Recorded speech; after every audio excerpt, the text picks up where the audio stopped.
समुद्र की 7वीं गहराई में अंधेरा ही अंधेरा था। वहाँ कोई इंसान कभी नहीं पहुँच पाया, क्योंकि कहा जाता था कि वहाँ एक प्राचीन राक्षस कैद है जो हजारों साल से सोया हुआ है। एक दिन एक जल परी गुमशुदा मोती की तलाश में उन गहराइयों तक चली गई। चारों ओर अजीब सी नीली रोशनी थी। अचानक समुद्र की जमीन कांप उठी और उसकी आंखों के सामने एक विशाल समुद्री राक्षस जाग उठा। उसके दांत तलवार जैसे, आंखें आग जैसी और शरीर पहाड़ जितना बड़ा था। जल परी डर से कांप उठी, लेकिन जब उसने उसकी आंखों में देखा तो वहां सिर्फ क्रूरता नहीं थी, बल्कि दर्द और अकेलापन भी था। राक्षस ने धीरे से कहा, मैं राक्षस नहीं हूँ, मैं वह राजकुमार हूँ जिसे सदियों पहले शाप देकर इस गहराई में बांध दिया गया था।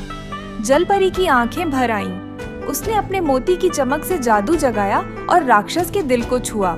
तभी उसके भीतर कैद इंसान धीरे धीरे जागने लगा।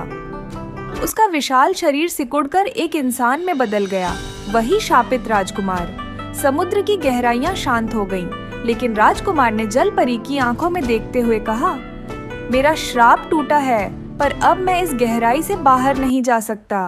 यही मेरी कैद और यही मेरा राज्य है। जल परी ने मुस्कुराकर उसका हाथ थाम लिया और बोली, तो फिर मैं भी यही रहूंगी। अब तुम्हारा अकेलापन मेरा होगा।